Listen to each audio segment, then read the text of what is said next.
디윌레라 여러분, 지난 일주일 동안 편안하셨습니까? 제가 어제는 모처럼 시간대가 맞아가지고 축구를 봤습니다. 그 U23 아시안컵인가?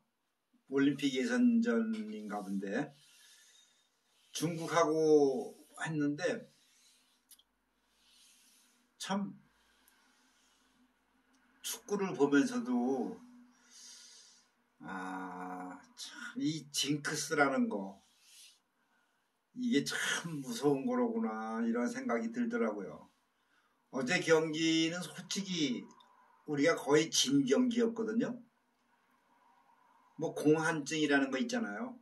중국 사람들이 이상하게 하여튼 축구에 관해서는 안 되네. 참 어제도 물론 이제 정신적으로도 그쪽은 지면 탈락이니까 이제 뭐 정말 배수의 진을 치고 죽기 살기로 덤벼들었고 우리나라 선수들도 마찬가지지 또 열심히 했어요. 그런데 글쎄 무슨 작전인지는 모르지만 우리나라 수비에 좀 문제가 있고 그래가지고 몇 골 먹을 뻔했죠. 아주 그 골키퍼가 잘하대 우리나라. 그런데 글쎄 뭐 되게 비관은 하진 않지만 그 전력으로 내일 모레 또 한일전이 남아 있는데 그리고 뭐 8강전, 4강전 뭐 이렇게 4강 안에 들어야 일단 올림픽 가는 길을 만드는 거니까. 근데 전력이 옛날 같지 않더라고요. 물론 저 외국에서 뛰는 애들을 못 데려와서 이게 좀 감독이 작전 수행하기가 좀 어려웠던 것 같아요. 멤버 구성이 순전히 이제 토종 우리나라 K리그에서 활동하는 선수들 위주로 팀을 꾸렸는데 몇몇 빠진 자리가 참 크더라고요. 근데 어쨌든 질 뻔했어요. 나는 진다는 생각은 안 해봤는데 뭐 질 수도 있겠구나 저 정도면은. 근데 중국은 정말 골키퍼하고 1대1 대결돼도 못 넣더라고요. 3골이나.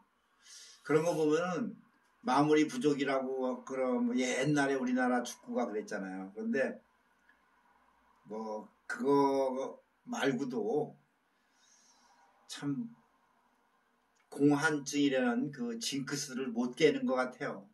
결과적으로는 우리나라가 어렵사리했던 2대0으로 이기고 말았는데 참 어떤 땐 중국 보면 참 안쓰러워요. 우리가 남 걱정할 때도 아니지만 참 이웃에 살면서 우리 한중일 세 나라 참 원수처럼 스포츠 종목에서 싸우는 거 보면 글쎄요. 제가 전에 실없는 소리 한번 했을 적에 아마 1세기 정도 후쯤이나 되면은 인구 감소 문제도 있고 그래서 한중일이 진짜 나라를 합치는 그런 흡수 병합이라고 그러나? 그런 날이 올 수도 있다고 나는 생각한다고 그때 그런 소리도 제가 한번 했죠. 참 가까우면서도 왼수 같은 그런 나라들이죠. 자, 제가 그냥 좋아하는 축구다 보니까 좀 또 실없는 소리 좀 했습니다. 오늘 소제목이 이제 나의 스승님이라는 내용인데 제가 여러분들 아시겠지만 스승 없이 독학으로 수십 년을 해왔잖아요. 그런데 그래도 유일하게 내가 스승이라고 생각했던 분은 딱 한 분 있었어요. 물론 좋은 도반도 몇 번 만났지만 스승님이라는 생각으로 정말 모시고 싶었던, 그러나 인연이 되질 않아서 같이 올해는 못 갔죠. 그런데 그런 분이 딱 한 분 계셨는데 지금은 돌아가셨죠. 그런데 그 이제 2000년대 초반으로 올라가면은 제가 그 서두에 이제 이 방송 초기에 나오는 건데, 제가 그 강원도 쪽에 살다가 이제 사업 망해서 부산 쪽으로 내려오고 뭐 이런 얘기 있었잖아요. 그런데 그때 그 민사 재판 이제 뭐 돈 받을 게 많으니까 재판으로 1년 동안 쫓아다니고 뭐 하면서 참 힘든 시절이 있었죠. 그런데 어쨌든 재판은 다 이겼는데 돈은 못 받고 너무나 막 진짜 힘들고 해서 어느 날 그냥 갑자기 죽고 싶은 생각이 나더라고요, 진짜. 그래서 나는 그냥 좀 편안하게 죽고 싶어서 소주를 2병인가 갖고, 그냥 그때가